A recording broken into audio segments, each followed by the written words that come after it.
Hey, what's up, people? Sorry about that. Was kind of busy there, but it's a sunny Saturday morning here in St. Kitts. It's 85 degrees Fahrenheit, and I want to welcome you all to my little channel here.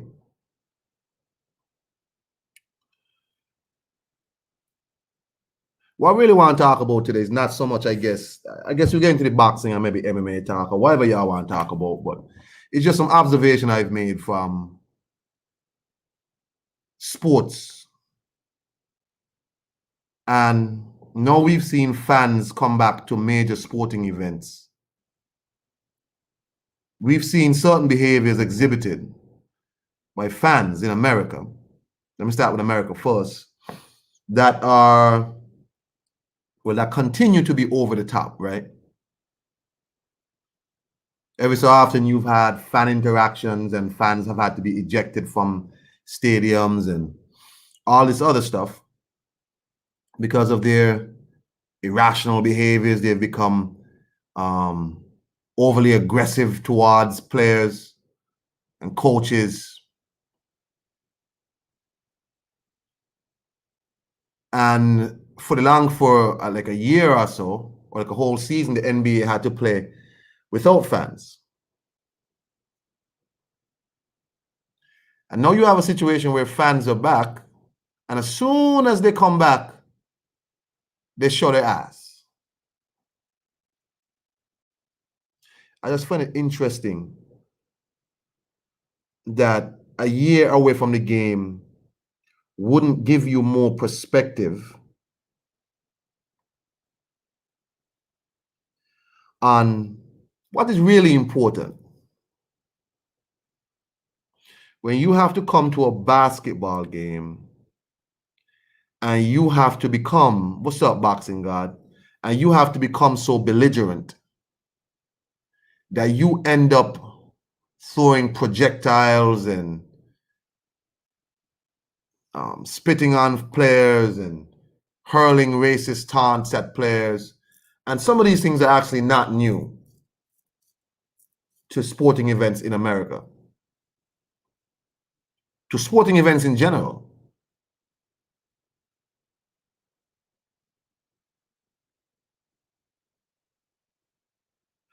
So I know this is not the talk y'all want to hear. Y'all probably want to hear the regular boxing talk, who's not fighting who's ducking who.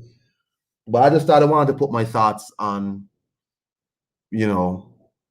on live, on record, because I think it's important that we talk about these things, and we don't also talk about the same things. So if this ain't your cup of tea, you can go ahead and duck out or hit a thumbs down or whatever, because this might touch on some things that some of y'all might not like. So what really brought on this discussion is, what's up, John Dealey? What's up, Black? What really brought on this discussion is the situation that I saw with Russell Westbrook and Trae Young. Both incidents happened on the same night, where Russell Westbrook, the first one, Russell Westbrook, playing for the Wizards, Washington Wizards, is going off the court, going to the locker room, into the tunnel. He's injured and he's leaving the game. And a fan that is sitting on top of the tunnel finds it in himself to reach into his seat, take up his bag of popcorn, and pour it down on Russell Wilson's head. Russell Westbrook's head, sorry. Russell Wilson plays for the Seahawks. And of course, Westbrook is not appreciative of it. And immediately he's enraged and he's trying to get at the fan. But if it wasn't for all the security, we would have another malice in the palace.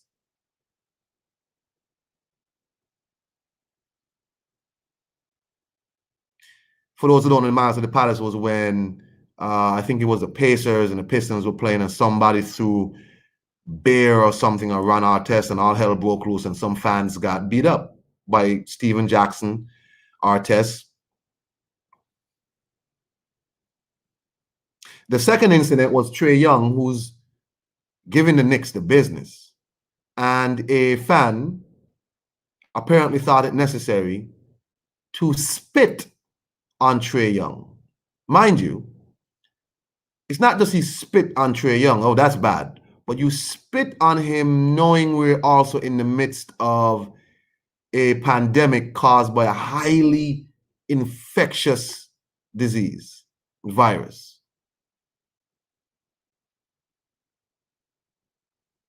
And I just think it's so interesting that we seem to these issues come up again. You fans are just now allowed back into the games, and fans find necessary to behave this way. Now, both fans were apparently ejected from the game and banned from the arena, hopefully. But these things are not new. We've seen flare-ups before. We've seen the same Westbrook had to get at a fan and his wife, I think, in Utah for racist taunts. Racist taunts are pretty common, apparently. Kyrie Irving had to call out Boston just before the game. They lost last night, and he said, "I mean, that's cool. We're going back to Boston, but can we keep the racism out of it?"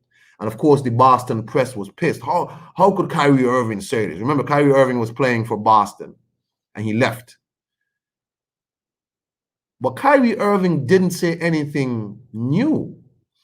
Boston is a well-known place. The greatest of Boston players, basketball players, Bill Russell, commented on just how racist Boston is.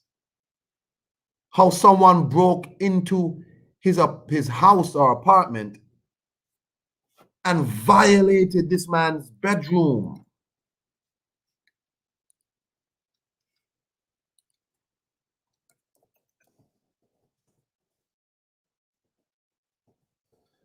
Violated his bedroom or something.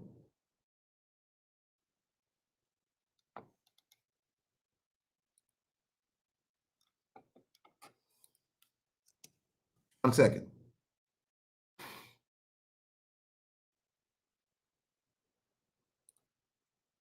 Let me show you what I mean from Bill Russell. Let me show you what I mean. Let me show you what I mean.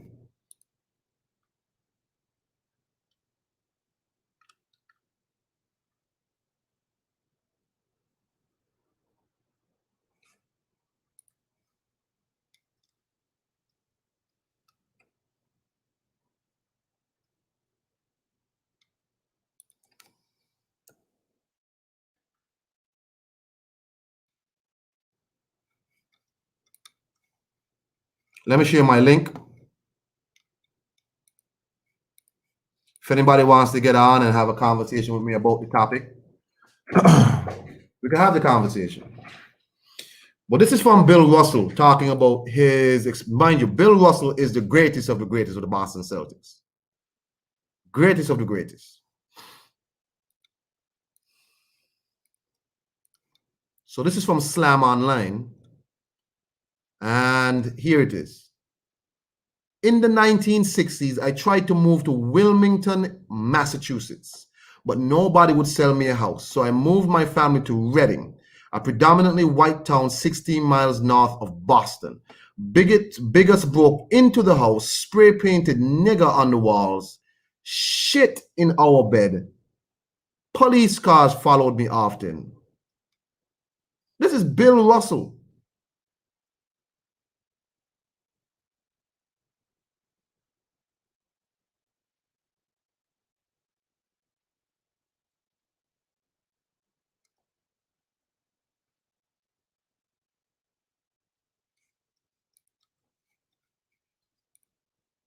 This is Bill Russell saying people violated his home like that, broke into his house, spray painted the walls, and defecated in his bed. So Kyrie Irving now says these comments, and all of a sudden there's shock and awe. But this is nothing new. A lot of players have commented on the racism in Boston, and it's just not Boston. You have fan behaviors where fans are allowed to get up into players' faces, especially when they're walking back into the tunnel. There was one instance recently where a woman was up in LeBron James's face, screaming at this dude. How are fans allowed to do these things to these players? And the typical response you get from people is that, oh, they're millionaires.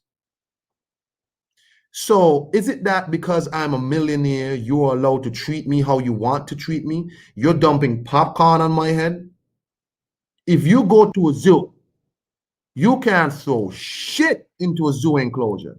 But here you are dumping popcorn on a human being's head. You can't spit at animals in a zoo. So what makes you think you can spit at a human being?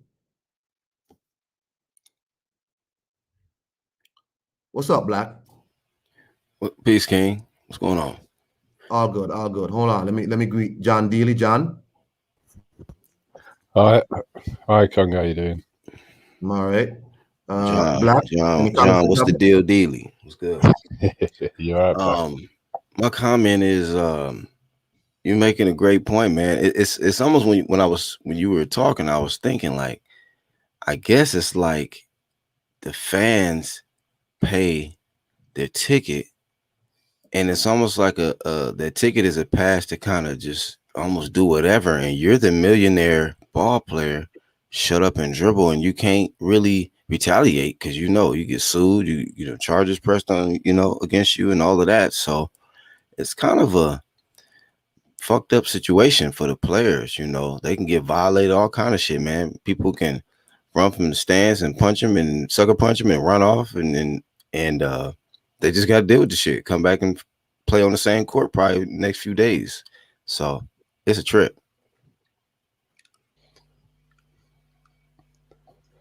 John, you there? Yeah. It's the underlying racism behind it all that bothers me the most. And I mean, we have similar problems here. There's recently been an arrest. I think it's how many people here?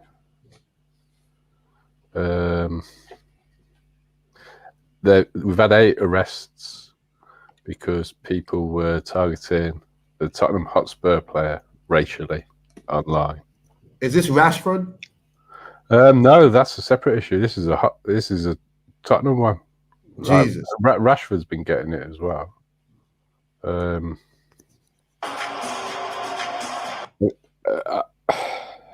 mean, I know why. I know what I think the underlying issue is with it all, but it doesn't seem to be going anywhere. Do you think it's gotten worse? Because the only one that I linked directly to racism was Bill Russell, because that's what it was.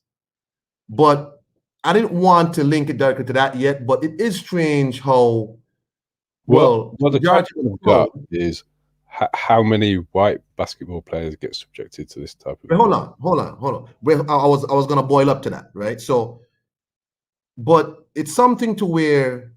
Is it coincidence that, okay, well, white people in America obviously are the majority ethnic group, whatever you want to race or whatever. In the NBA teams, overwhelmingly the players are black.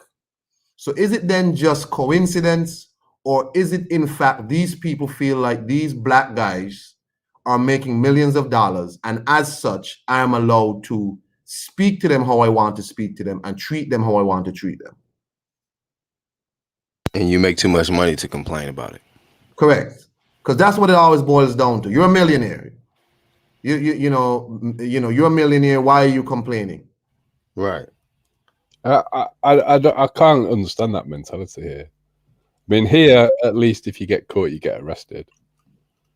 It's a criminal offense here. So, like race, what you call it, like race crimes and shit. People don't get away with it out there. It's. Well, I'm not saying they don't get away with it. Oh, but if you completely get caught, they will arrest you. Mm-hmm. Right. I wouldn't want to try and pretend like it's not a problem. It still goes on. Yeah. But at least people get arrested. I mean, well, at least they get arrested. Some people get off. That's about. I don't know to what extent people get charged with it, but if it's online, and quite a few of these have been lately, I think it would be very difficult to get off. because it's a criminal offence here. It's more about how well policed it is and how much police really care about it. I'd say that's more the issue in this country. What can they do, Iron Cole? You know what I mean? I mean, do they what you call it, protest and Hold make on. some signs or something? Well, I don't know, man. Hold on. Toby Bartlett said something Yeah. interesting. He says, No. I mean, he 2-footed he did a flying kick on the. Yeah, I remember when Cantona drop kicked some dude. Yeah. Damn. But I mean, to be honest, Cantona is not somebody to be messed with. To be honest. Yeah, Cantona was quite an intense individual from what I understood. For anybody who didn't see the situation with Russell Westbrook, I'm gonna try and hopefully I don't get flagged or nothing. Whatever, man. Look here. So here's Westbrook going back. Come out and boo, yell all you There's a want. We popcorn. encourage that. This is just plain stupidity. Somebody pouring some popcorn, and any athlete, being Westbrook or whomever, they are pumped with their adrenaline. And Westbrook is being held back. No, I'm gonna try to find if there's. Here's a video. Here's a video of the fan himself. You see the fan. Here's the fan somewhere up here. Here he is. Oh wow, he got it set up and everything. Yep. Here he is. Here he is. Goes back for the popcorn, and then you saw what I showed. What I showed earlier. Yeah, he got it all set up. Yeah. Now Trae Young is a video you have to see because it's a bit, well, it's a ball of spit, so you can't see it on a small screen. So, but the guy did spit on Trae Young, right? Damn. And you have a situation now where I think it was LeBron and a few other players were like, hey, yo, y'all keep changing rules to protect the fans from us, but how y'all protecting us from the fans? The fans are allowed to get up in our faces.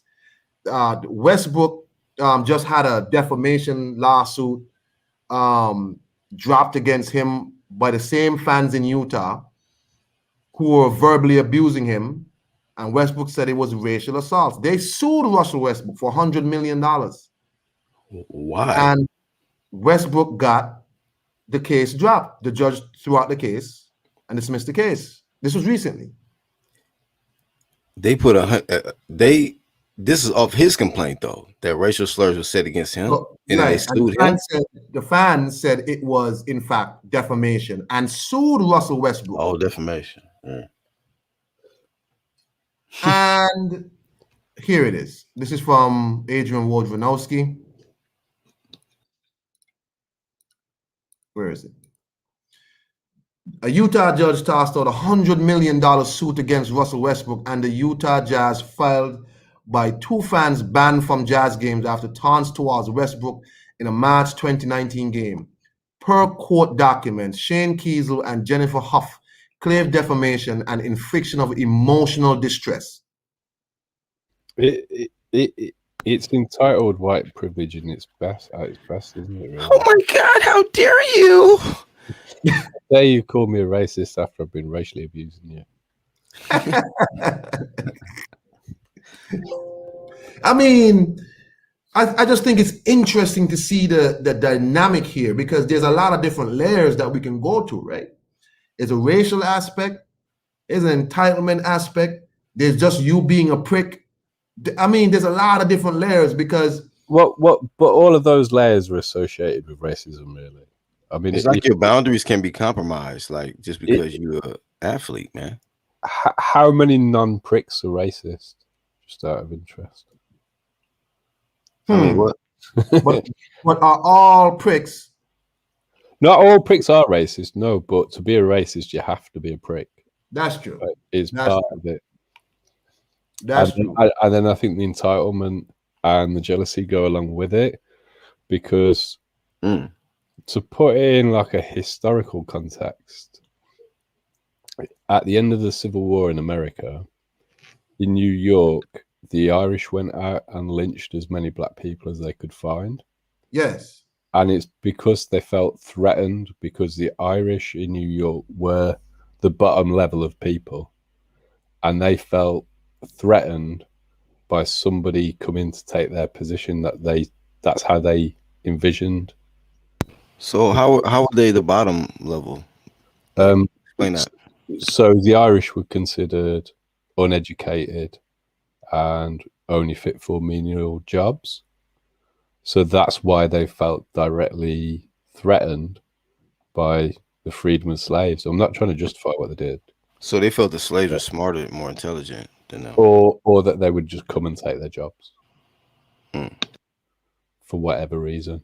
So they went out and lynched as many black people as they could find. And what I'm trying to get at is it's people's inferiority complexes that leads to this sort of messed up behavior.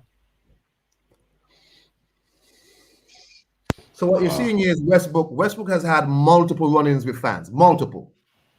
Westbrook don't take that shit at all. He don't play that. And these fans don't learn.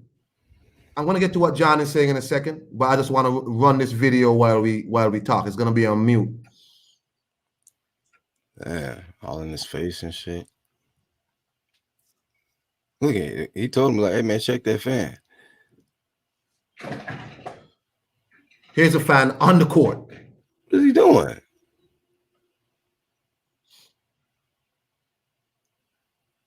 The hell? Are you kidding me? Damn, it's like he getting targeted, man. Keep Westbrook triggered, man. Keep fucking with Westbrook. They probably paying fans to do that. The guy threw something on him just now.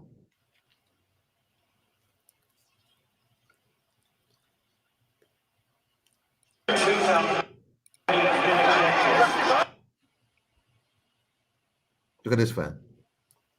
Damn. Like, he should have got kicked out for that. That shouldn't even be allowed. See, if you were to be caught doing that in the UK, you would get banned.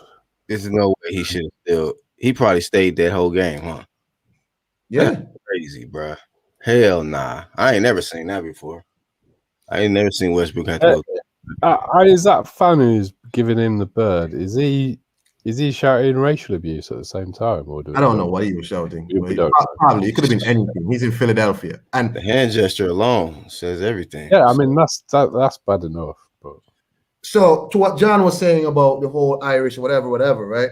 So in these places like America and whatnot, as John said, the Irish were in fact considered low level. They weren't considered quote unquote white. See, white is also a political term, right?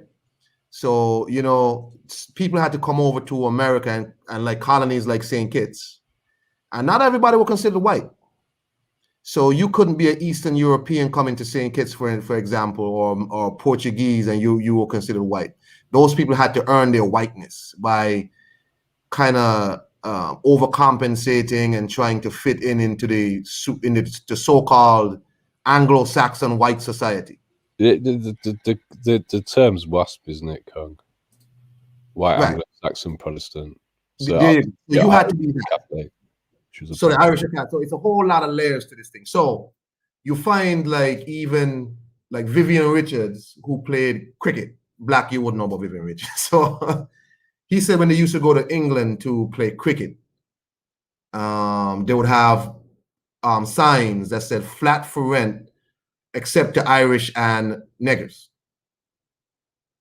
So Irish were considered something like that. But the Irish in America were trying to integrate into the, as John said, the WASP society.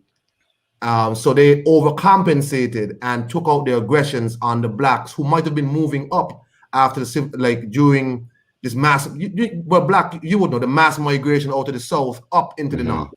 Mm-hmm. So they were like, where are all these blacks going? Yeah, that's when all that happened, yeah. And they were like, nah. We supposed to be the people that, you know. So, what's actually more worrying is if you look at the police forces in New York and Boston, they don't Irish make any bones about how Irish they are. Like they'll Yep. play the bagpipes and all sorts in Boston to show how Irish their police are. I mean, this is the police band. Right. So here you have a situation, and I remember watching a video with Thierry Henry. Thierry Henry, Black, you know who Thierry Henry is? What's the name? Thierry Henry. He's a football player, soccer player. He played in America for a little while with the Red Bulls for a little while. Did he? No, I Yeah. don't watch soccer like that. Yeah, Henry played for the Red Bulls for a good while. He was actually And just while we're on this topic, I want to clear this up before anybody gets too upset. I'm of Irish heritage, so like, yeah. I'm not just trying to have a go at the Irish. No, but let's talk honestly. We're talking honestly here. We're talking about different layers to this. I mean, you told me some shit I didn't even know about. So yeah, Right. I daily be coming with facts though. Right. So you have a situation with Henry because John has told you that racism is an issue over there. Right. It's still going on. It's not easing up. And Henry said one time he's playing, right? So he's doing a corner kick. And he's on the side, and he thought rain was falling. No. People were spitting on him. When he touched his back was completely wet with spit. Oh man. Henry's a black man. He's from Martinique in the Caribbean, but moved to France. Well, technically, he's mixed race because I believe his mother's white. Hey, you wouldn't know. Henry does not have the quote unquote. He can't pass. Let's just say that he can't pass. My son can't pass either, Kung. So He can't pass, right? You can't pass. Not passing either. Some people can pass. Like some people take more to their white side, and they can pass. Some can't. So Henry gets spit on. It's a racist issue, right? So my thing is, what are we seeing here in America? Because America likes to portray itself as above all this, and you know, when these things happen in Europe to the soccer players, they boast and say it doesn't happen there. It doesn't happen in America. But we see now that people are being spit upon in America, just like Henry. We're seeing people getting food thrown at them. In Europe, black players get bananas pelted at them. So I'm just wondering, like, Black, do you go to live sporting events? Is Black gone? Black's probably gone. John, do you go to live sporting events? It's been a while. My bad. I had to mute. My bad. What'd you say, Uncle? You go to live sporting events? Do you go to like live events? Yeah. Do you witness any of this? Like listen, I'm not here to tell you like fans should be quiet. Fans should boo. They should say you suck. But how is it generally like you found it? No, I've never seen nothing like what I just seen in that video that you played. You know what I'm saying? I've never seen nothing like that. I haven't even really seen like a fight break out at an event, at least not yet. You know what I mean? So when those things take place, they don't happen when I'm there.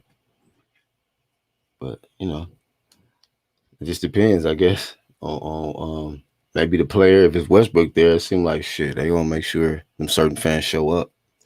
Middle fingers ready to let them rip. But why is it that it doesn't seem like these? Because this happens in a lot of. I could show you video. I mean, there's a lot of videos, articles. This is years ago about players complaining that these fans don't know their place. Charles Barkley said that he feels like players should be allowed to fight fans because fans don't know their place, right? Fans feel like they pay their money and I should be allowed to say what I want to say to you, right? How far is too far? Well, clearly racism is too far. And then after that, I think this is the issue that I've got. It's like, well, if you were in the street and you were a normal, regular guy talking to a 6'8", 280-pound plus man, are you going to be disrespectful like you think you are, like you think you can be in the stands?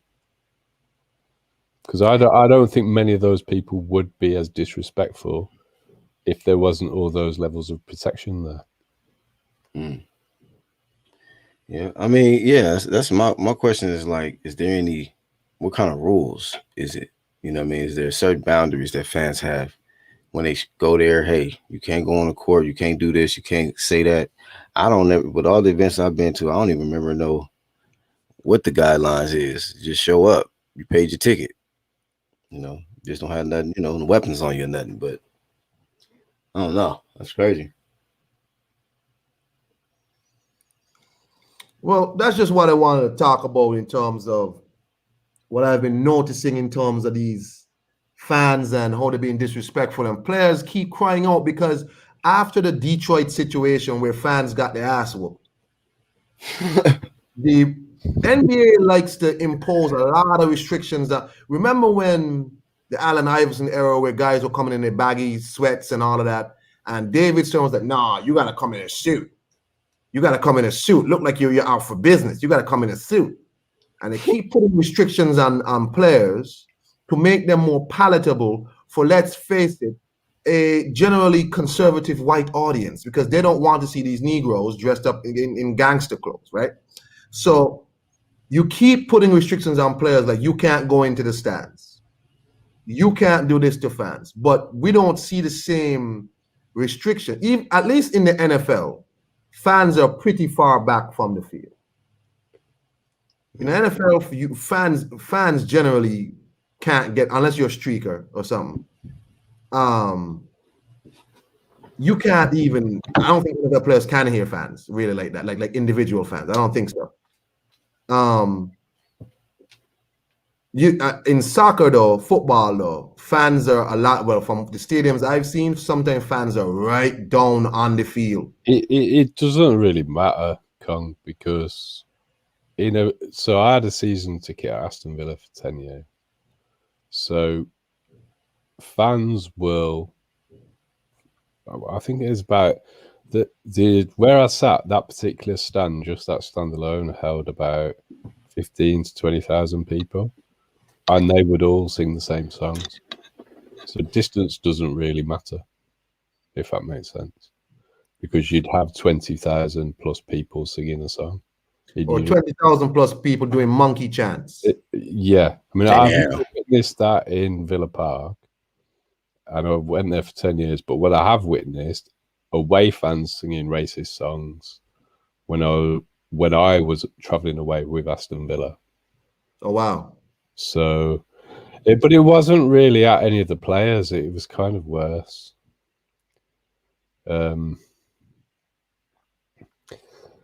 They were basically saying they would rather be X than be a Scouser. And X was referring to people from South Asia, from the Indian subcontinent. Huh. So it wasn't directed specifically at any players, because there weren't any players of that ethnic origin. But it doesn't make it okay. In fact, just up from me in the stand, there were there were some Asian lads who were there supporting Aston Villa. Damn. Being subjected to that type of song.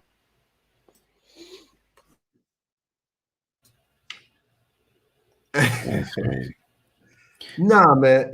This topic ain't gonna be for everybody, but I think it's important that we have a conversation about other things sometimes. It really was on my mind, like, where does a fan get out think I can spit on this player and think it's okay? Like, you leave your house with that kind of mentality? Like, how do you get so worked up in a basketball game that I can spit on this man? But you know what though, Arcone? Like, and it's in America though. It's a lot of people that have that. They feel like they had that privilege. They feel like their money gives them a free pass to treat you any kind of way. Like just at a regular restaurant or fast food, restaurant or whatever. They feel like you can just talk to them any kind of way. Like Americans, they just talk to you any kind of way because they feel like, look, I came here. You need to do what I'm telling you to do. It's my money, and if you don't have something, you need to get it. Where your manager at? And just disrespect you and go off. Like that's how the people are out here in America, man. So it's not really nothing that's really far-fetched, because some people that's how they get. They like, look, I paid my money to be here. I'm away from work. I'm sometimes away from family. Sometimes they with their side pieces and shit, and they there, and I'm gonna just let loose today. Fuck everything else is going on. You're gonna get it today, and that's how I be.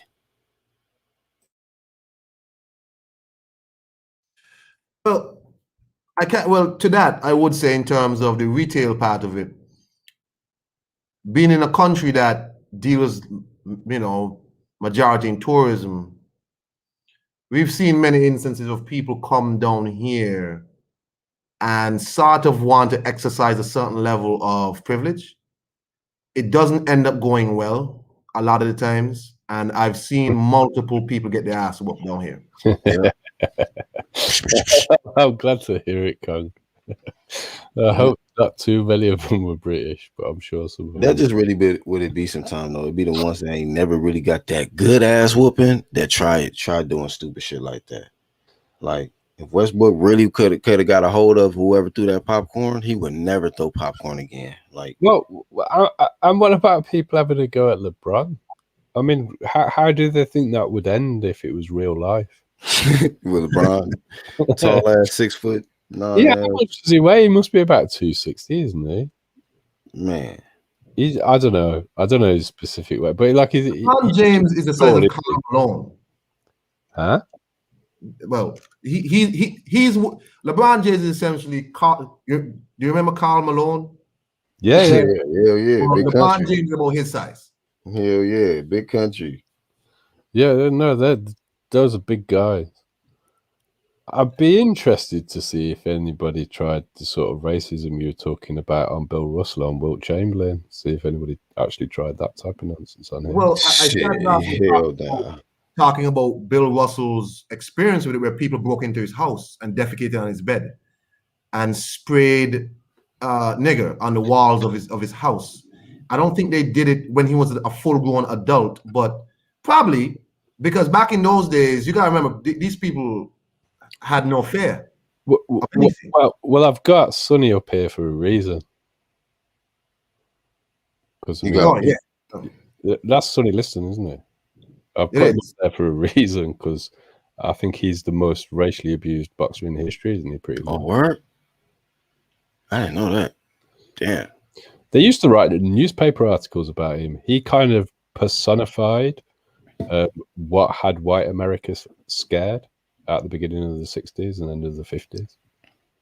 Damn.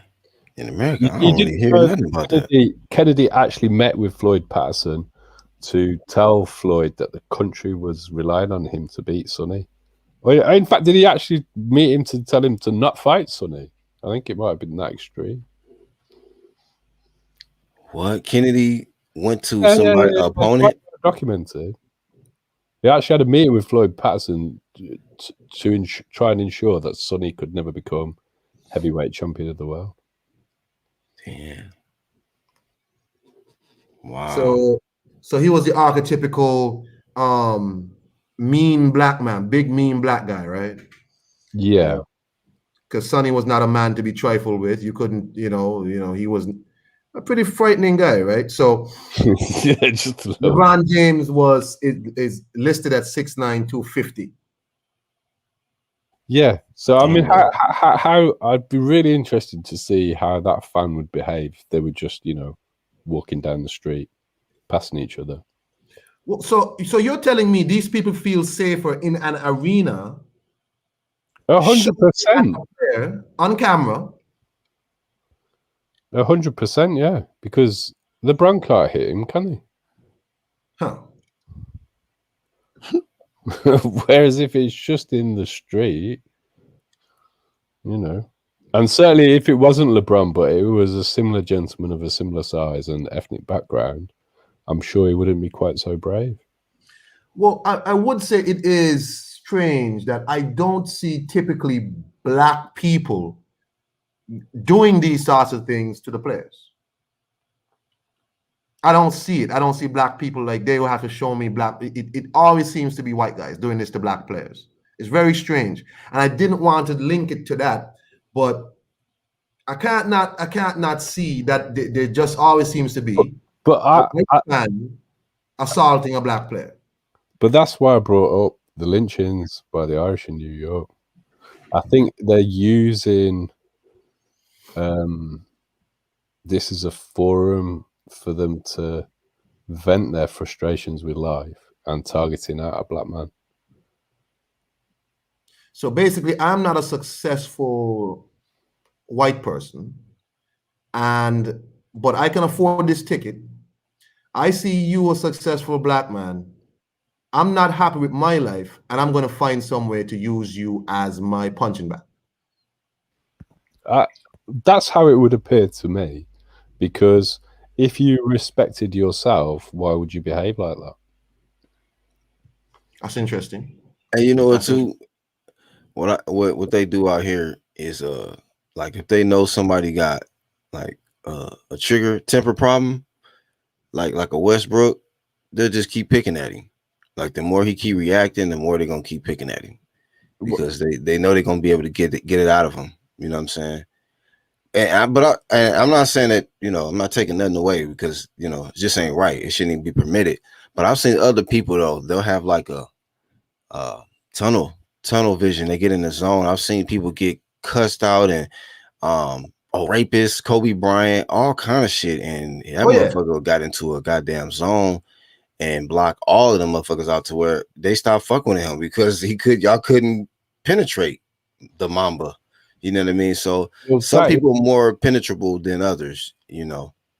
There's definitely some truth in that, but I don't think it should really matter, because why should you have to thicken your skin when you're going about your lawful job, which is effectively what these guys are doing, to harden it against this level of abuse? Because if it was in the normal workplace, you know, I mean, I don't understand America, because it's supposed to be the home of political correctness, and yet racism just seems to just not count in that particular arena in America for some reason. Whereas here, if it was in the workplace, a normal workplace, and you did that, it would be difficult for somebody to ignore. Now, I wouldn't necessarily take it that seriously, because when my ex-wife was pregnant with my son, so he's Nigerian, he's Igbo, and his name's Kobindi Kansiemi, and it's Kobe for sure. And I'm just going to use the word dickhead in my old workplace. When I said that that's what he was going to be called, started saying you're naming him after a rapist. And my workplace didn't take it that seriously, which was oh my God. I wasn't very happy about it though.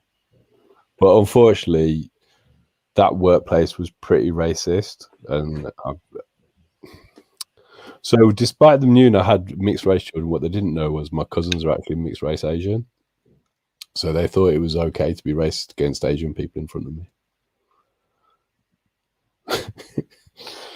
That's in the UK still, but it was a small company where everybody was a white male. So that probably says what happens when you get a group like that of white males of a certain level of education and background all together in the same room, unfortunately. Wow.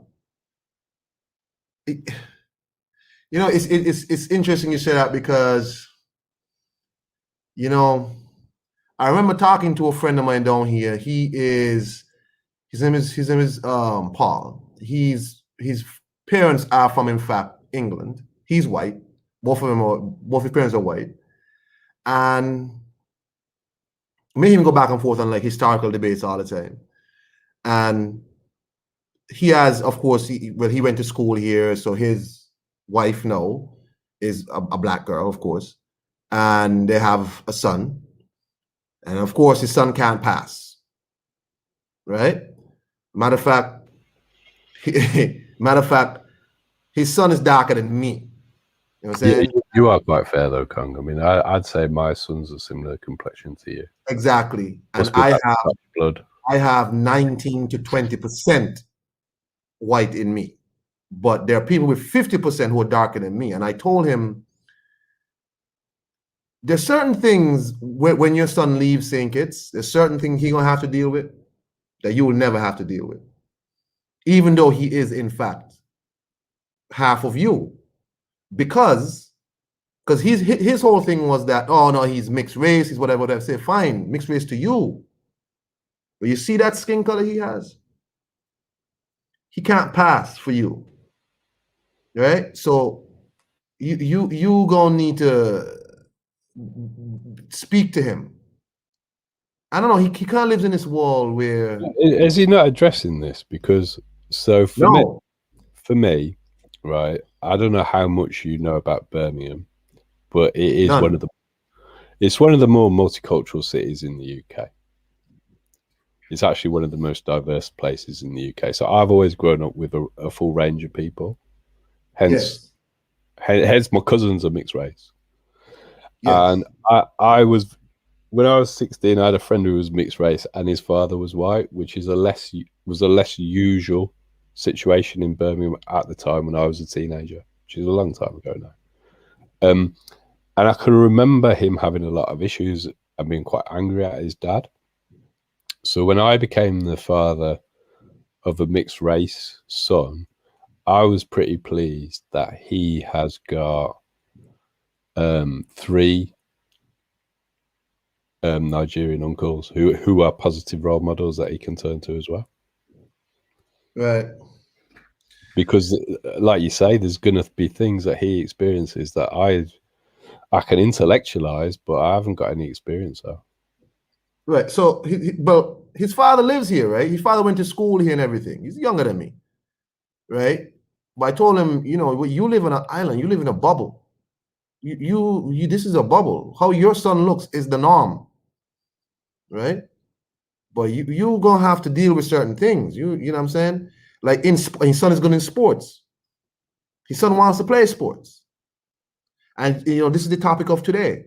We see athletes being abused in their chosen profession, basketball, football, whatever, and there doesn't seem to be any protection for them. And it always seems to be against black players. Again, I'm not going to sit here and say white players don't get abused. I highly doubt a stadium full of black people are racially abusing white. I have never heard it. I'm not saying it's never happened. Well, so the thing is, let's just be realistic about this.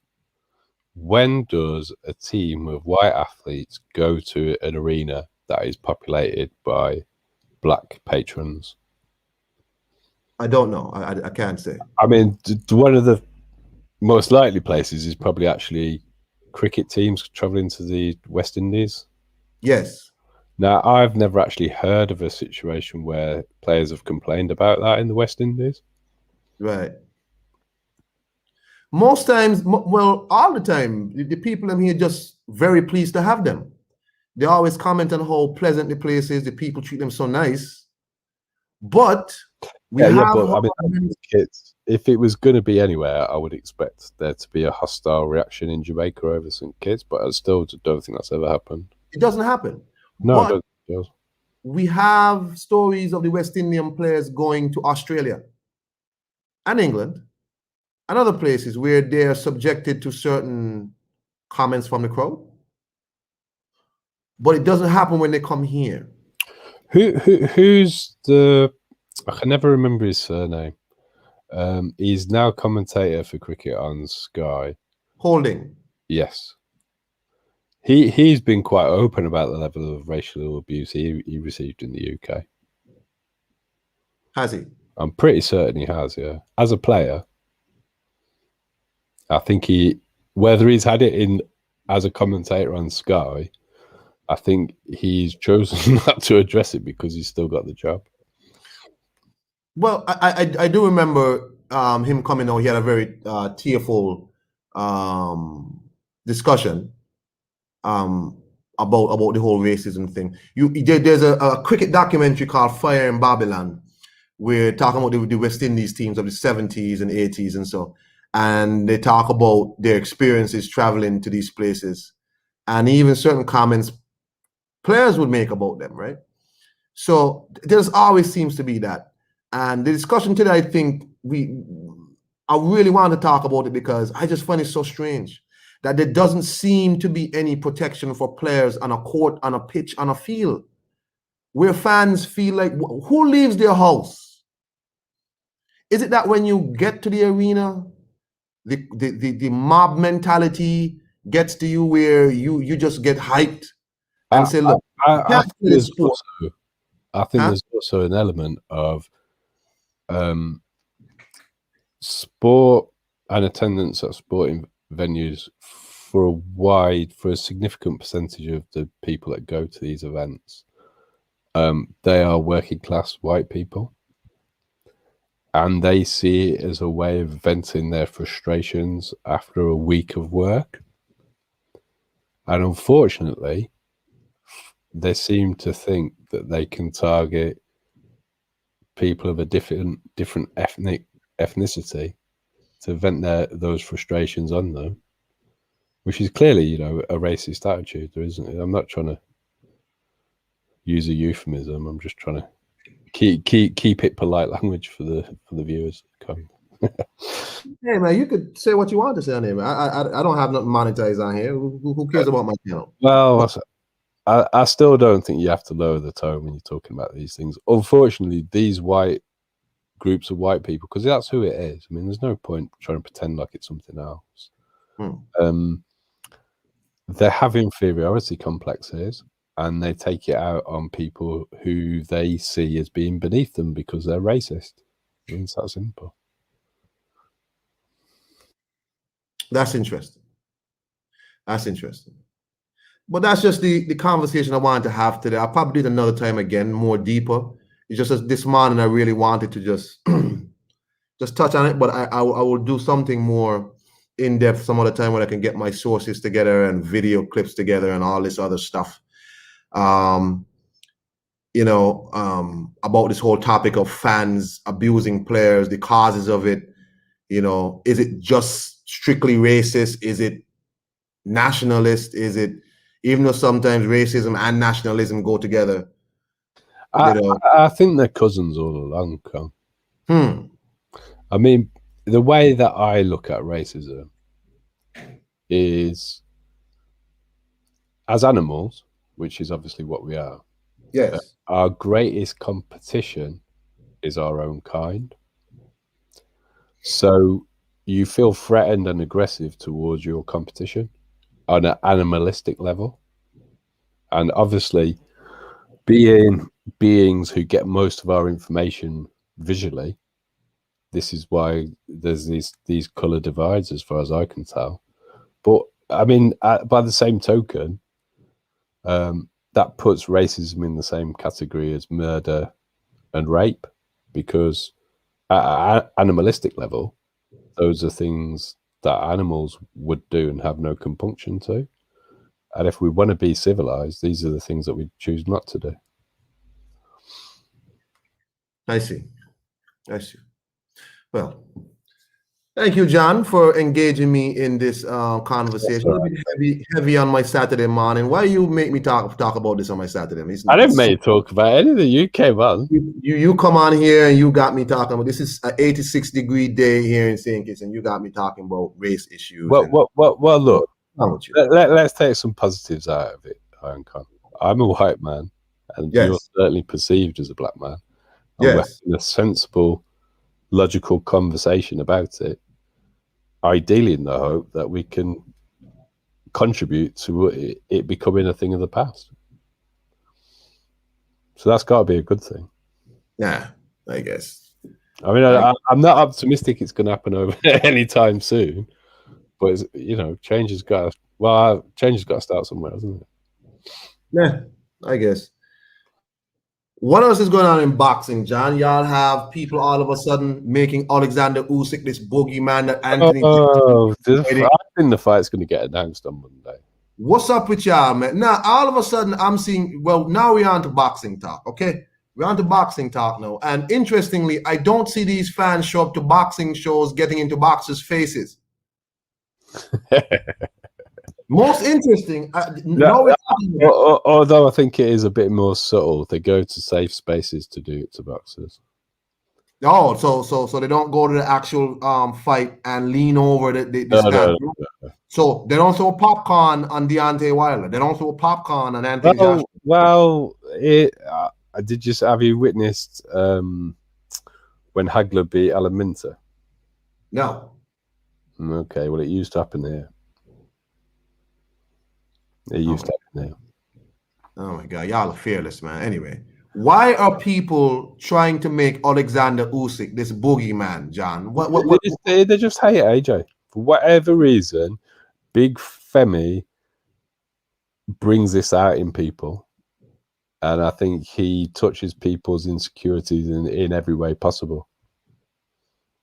He's a 6'6", 240-pound, good-looking, athletic, rich black man, and it drives people insane. And for the Americans, he's a British athletic, 6'6", 240-pound, rich black man. Which So he triggers a lot of people. He touches a lot of people, he's got all the triggers going on, hasn't he? I remember someone, I think it was Tony's reviews. He came out here and he said, just like you said, he said, you know, it's always said that you can't have it all. You can't. I was on that live with you. Yeah, you can't be good looking, rich, and talented. You can't. And Anthony Joshua was apparently all those things. The ironic thing, though, is Tony Reviews has never got anything else good to say about Anthony Joshua. Yeah. He said, yeah, you can't have everything. You can't be talented, good looking, and rich. And the guy is talented, good looking, and rich, and people don't like that. And all of a sudden now I'm seeing this discussion on social media. All of a sudden Anthony Joshua's ducking Alexander Usyk. But the same people, and some are quite reputable YouTube platforms, were justifying Fury versus Wilder. Yes. And yet we've got a purse bid on Monday. And if you go to Sky Boxing News, they believe that the Usyk fight is the most likely one to happen. Yes. Someone told me on Twitter that if AJ fights Dillian White a second time, not Usyk to the, I'm saying so. Anthony Joshua fighting a true heavyweight who can in fact knock him out, who had him wobbly in their first fight, who already knocked him out in the amateurs. Anthony Joshua he didn't knock him out, he knocks him down. Not whatever. Who you're telling me Anthony Joshua fighting him instead of a guy who looked very pedestrian against Chaz Witherspoon? I think that's a bit generous. He looked hittable against Chaz Witherspoon, is what he looked. He got roughed up by Derek. Yeah. Ain't no shame that a lot of people get roughed up by Derek, but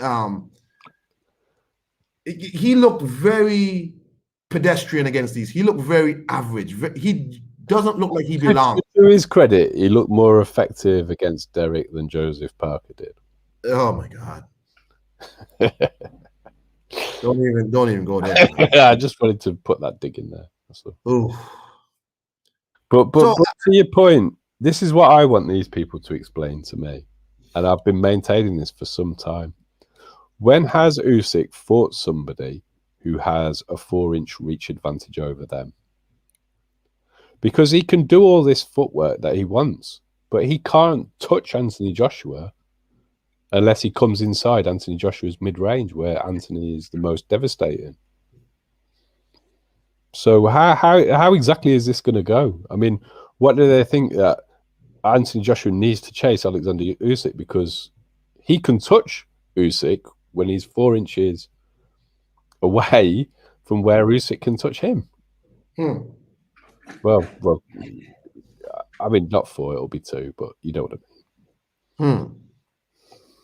It's just interesting to me how people this man is a cruiserweight in the truest sense. A non-punching cruiserweight. Non-punching. I was gonna say a cruiserweight who he wasn't no violent cruiserweight.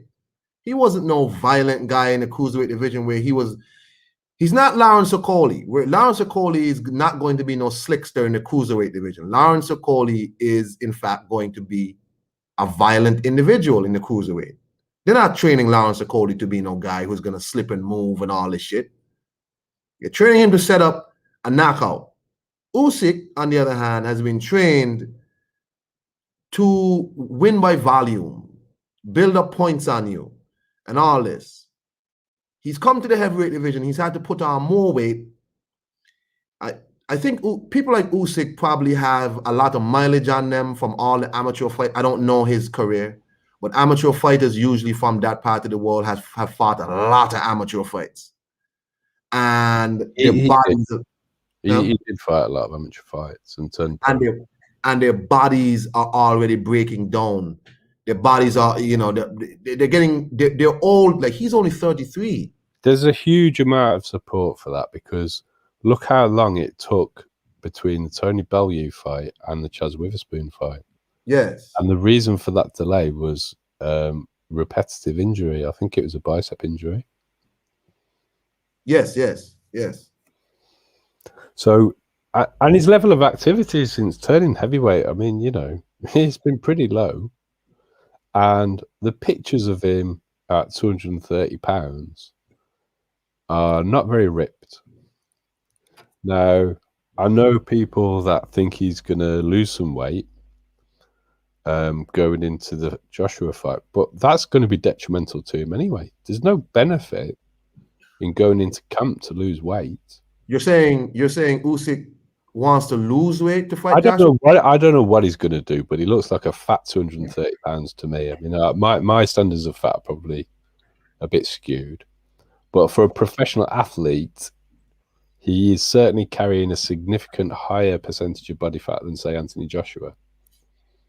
So the weight that he has put on is non-functional mass that will make him slower, which is the point. Now, if he chooses to lose that, that's going to impact his strength and his punch resistance. Might be minimal, but it's not going to benefit them, is it? I think that's interesting. I'm just curious as to why people are so hell-bent on painting Usyk as some kind. Who in the hell in the heavyweight division is going to duck Alexander Usyk, bro? Nobody. Joshua fighting Dillian White too. If he decides, you know what, if you want to be ridiculous and you want to ask for more money than is Chris Echo, however you say his name, his promoters said that they're happy with the terms and they think it's going to get made. Probably he's getting too much. Yeah, well, I think the situation is Eddie has put these statements out there to help the negotiations with Team Usyk. Yes, it's a realistic figure, because otherwise the purse bid's tomorrow, as far as I know. BMB Boxing News says weight will slow him down, and Joshua might end up stopping him because Joshua is the more powerful fighter. Yeah, he correct. He said his weight will slow him down. Definitely. I'm not sure what Usyk's best opportunity to win this fight is to turn it into a track and field match. But even that, how is he actually going to land scoring blows on AJ? I mean, you can pot shot this man and run away. You don't have to make it a great fight. To land the pot shot, like I think everybody thinks AJ's got no hand speed. I didn't say that. I'm saying Yukong. I think generally the people who create this narrative, they basically believe that Tyson Fury is one of the best analysts of Anthony Joshua ever, and take everything that Tyson Fury says about Anthony Joshua as gospel. But what they need to go and look at is Tyson Fury's prediction record of predicting Anthony Joshua fights. Yes. Because they seem to think that he's slow, he's stiff. It's like, did anybody watch Pulev fight? Is the hand speed there? It's quite significant. Nice. It's just I don't know. You sometimes see the discussions on social media and you realize this ain't, y'all not really talking about boxing. Y'all talking about something else, and I don't want to talk that with y'all. Okay. I would prefer to not mix my boxing with other issues. I can talk about other issues. This is why I encourage people to not follow me on Twitter. My Twitter is not boxing. Yes, I find your Twitter handle just to see what it is, Con. It's not boxing. That's okay. Not boxing. I can deal with historical based topics. You can go ahead, but it's not boxing. Tell people in the private chat, Con. Huh? Put your Twitter in the private chat on. What is it? Let me see if I can find the goddamn Twitter handle. Here. There it is. Oh shit. How you put it in here?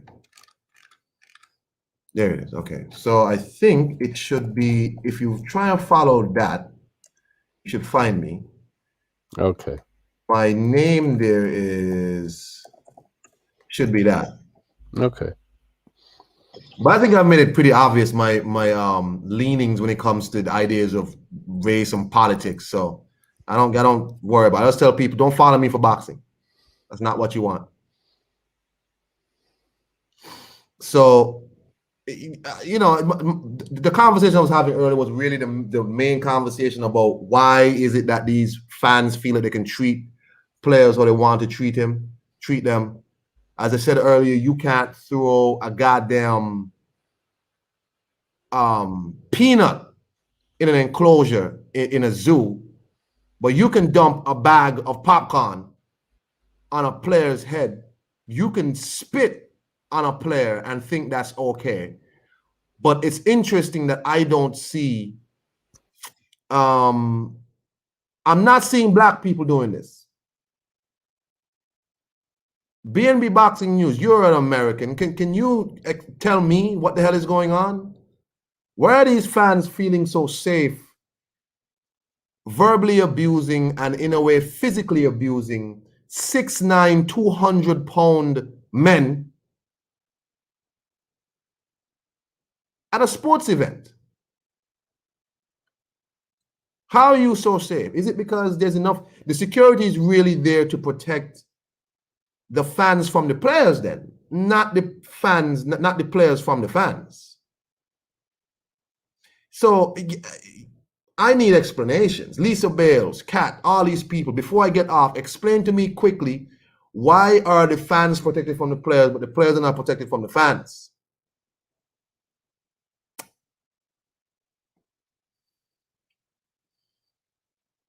Huh. Anywho, it's about it for me, man. Okay.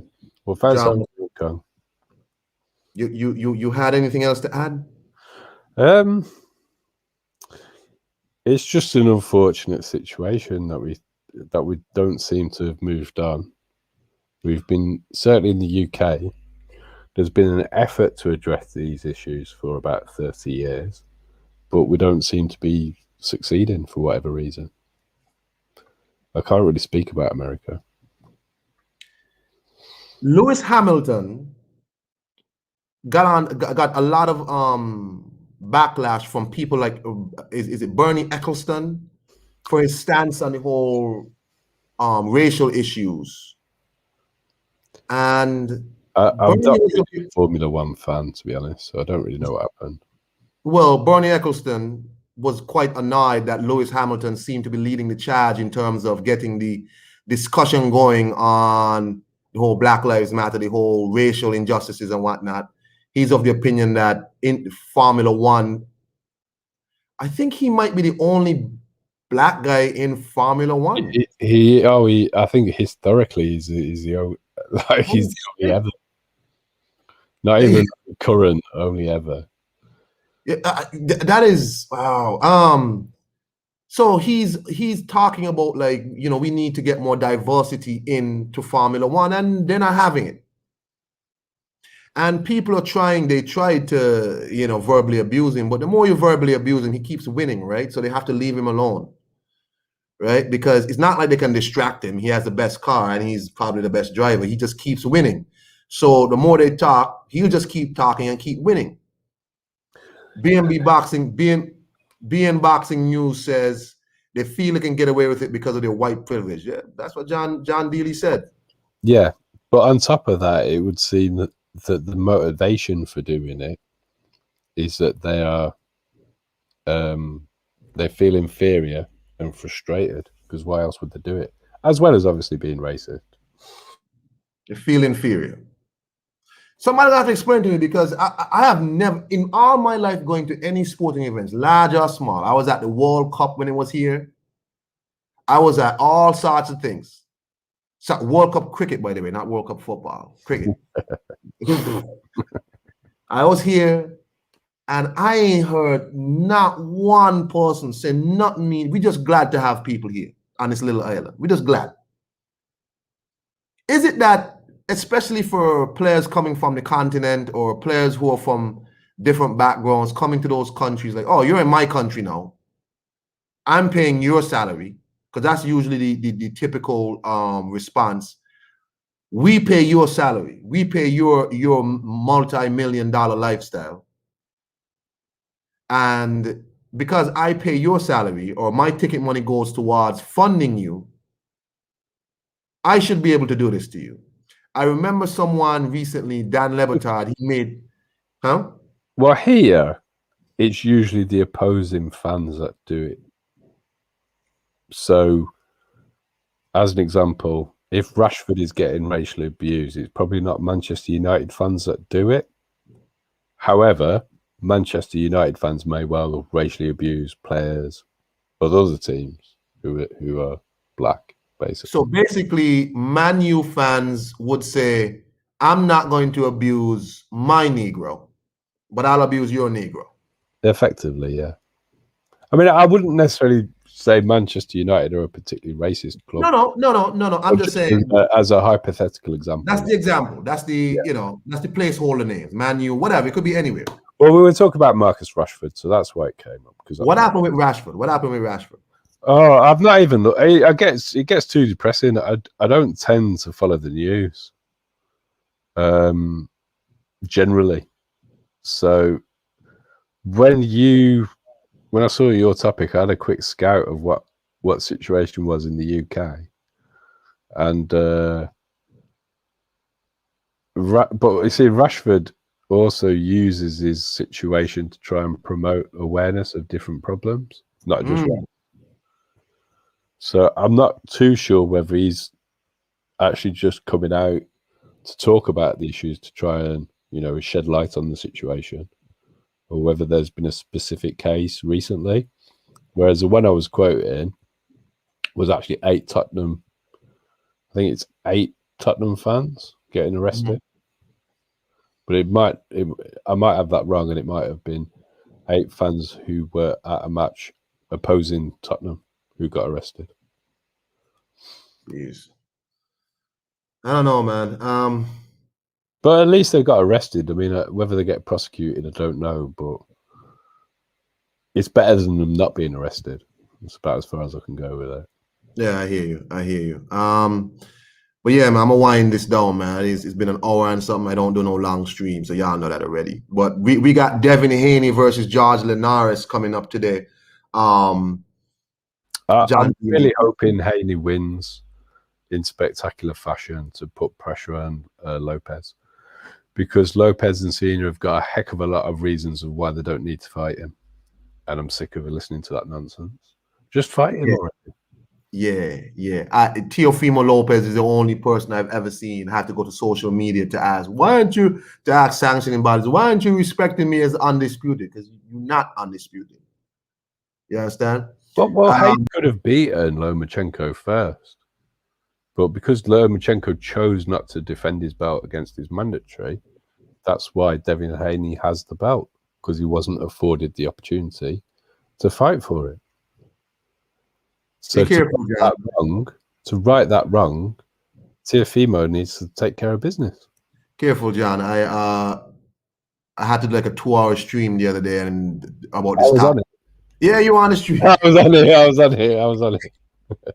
You were on the stream. Making the case. Yeah. You're on the stream. It's just interesting how this is another guy, Devin Haney, who just can't catch a break. So can Devin Haney afford a performance like the Gamboa fight? No. Or does he need to put on a clinic? No, he can't afford it. And ideally, whilst Linares is a very good fighter, his biggest weakness is his punch resistance. Yes. So ideally, he'd get him out of there.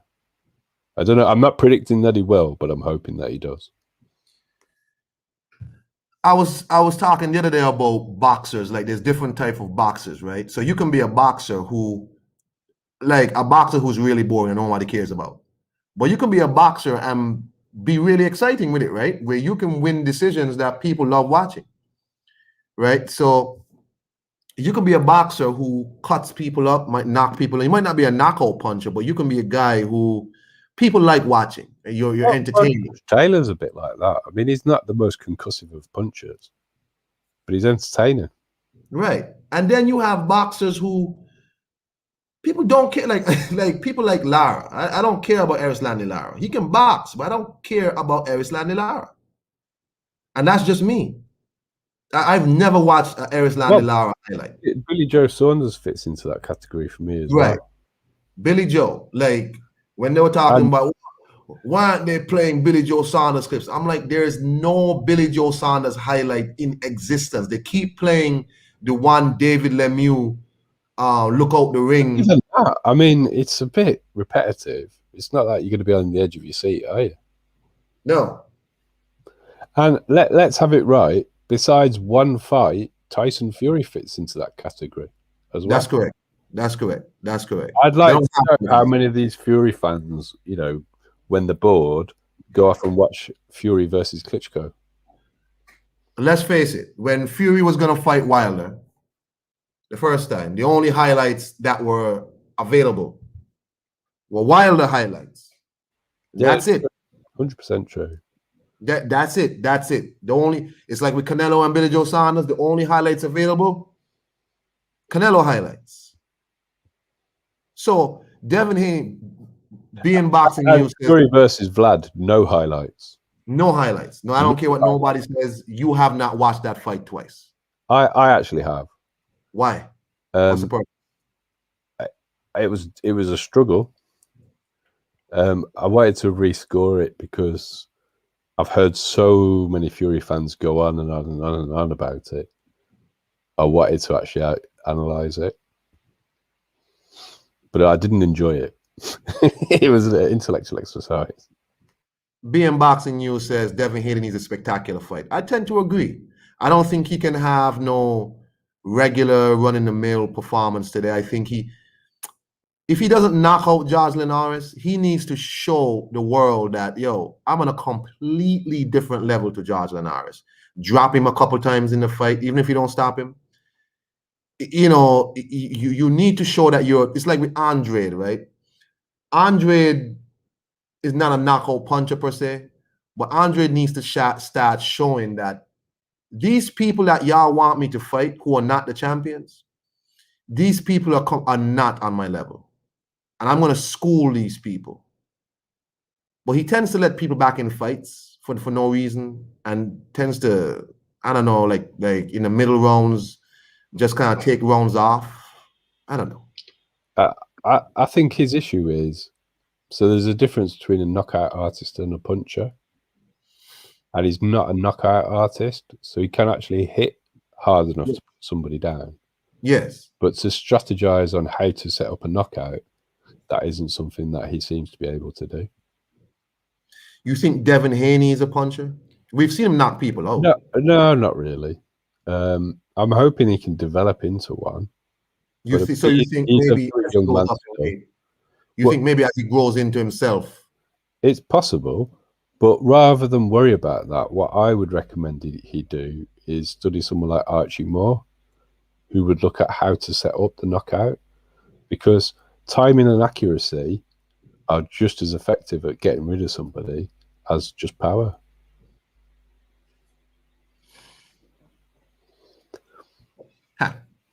But hey, man, I got Devin Haney winning this fight today. I'm hoping Devin Haney does something that people complain that Eddie Hearn and them are not selling Devin Haney, but you got to give me something to sell too, right? You got to give me something to sell. Well, Hearn's been very vocal that after he beats Linares, they're going to make a huge offer to Teofimo. But it'll be easier to make that offer. It'll be easy to make that offer to Teofimo if you can say, look at what this man just did to George Linares. Oh, I agree. I mean, I actually think he could really do with knocking him out, because then they can start putting some pressure on to Teofimo Lopez. Because he's just got loads of good reasons why he doesn't need to fight Devin Haney. And maybe Teofimo wins. I mean, I'm not dead set that Haney beats him. It's just I would like to have an undisputed champion in every single weight class. Yes. And this is one that's close. Yes, yes. I think one of the reasons why, too, I want Devin Haney to do something spectacular is because this dude, Ryan Garcia, who I really dislike. I don't like Ryan Garcia at all. He's not a boxer, Kung. He's a social Right. social media celebrity. He's not. I blame Luke Campbell for this Ryan Garcia thing, right? So DAZN and Chris Mannix, who called this man the most important fighter of the century, right? DAZN puts a lot of attention on Ryan Garcia because of his social media following and because of that Luke Campbell stoppage, right? DAZN should be putting more attention on Devin Haney, but Devin Haney is not a social media star. He's a boxer. So Devin Haney needs to do something to get the attention away from Ryan Garcia, who has a lot of unearned popularity, So he needs to do something so DAZN can start putting the attention on him rather than trying to ride on Ryan Garcia.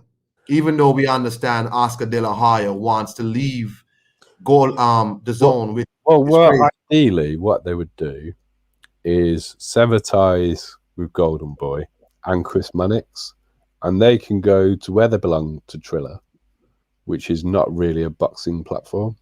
It's an entertainment platform. And that's the best place for both Oscar and Mannix, as far as I'm concerned. In my opinion, I agree with you. Yeah, so I'm really hoping Devin Haney give me something that I can cuss people out with, okay? Because I told people, look, if Devin Haney beats Linares, remember Linares already beat Luke Campbell when Luke Campbell was young and strong. He ain't beat no Luke Campbell coming off and just all. The problem with that argument is Linares has gone on to get quite a lot of miles on the clock as well. I don't care. He already beat Luke Campbell, and I'm going to argue that point. Yeah, you're sticking with it. Yes, okay. I don't care. Okay, well, he does need to knock him out and to really put pressure on. Whether he can do it or not, I don't know. Devin Haney got to give me something to argue with. He got to give his father and Eddie Hearn something to shout about today. I'm going for Devin Haney. I'm going for Devin Haney late stoppage. I hope he doesn't go for the Ben Davison. Oh man, Ben Davison. Anyway, that's a whole nother life, Kung. Don't mention that name around me because I might not better shut up. Yeah, man, let's do it. Anyway, I'm getting off this, John. You have a nice day, brother. Thanks, Kung. You enjoy the sunny weather out there. Yeah, it's getting rainy now. But anyway. All right. Peace. Yeah, man. Peace to you. Bye. Peace to the people in the chat. BM Boxing News. Thank you for the sub if you sub. Lisa Bales, Kat, Ronald Finkley was on. Rodnell was on. Toby was on with me. Black came on for a little bit. Boxing God was on with me. I want to tell y'all, thank you. We're going to talk about this fan situation more, by the way. I'm going to get my sources together, my videos together and all that, because I think it's a very important discussion that we need to have. Why do these fans feel so safe disrespecting players? Why are players not protected from fans? I want to have this conversation. I want more people on my panel because I want more disparate points of views.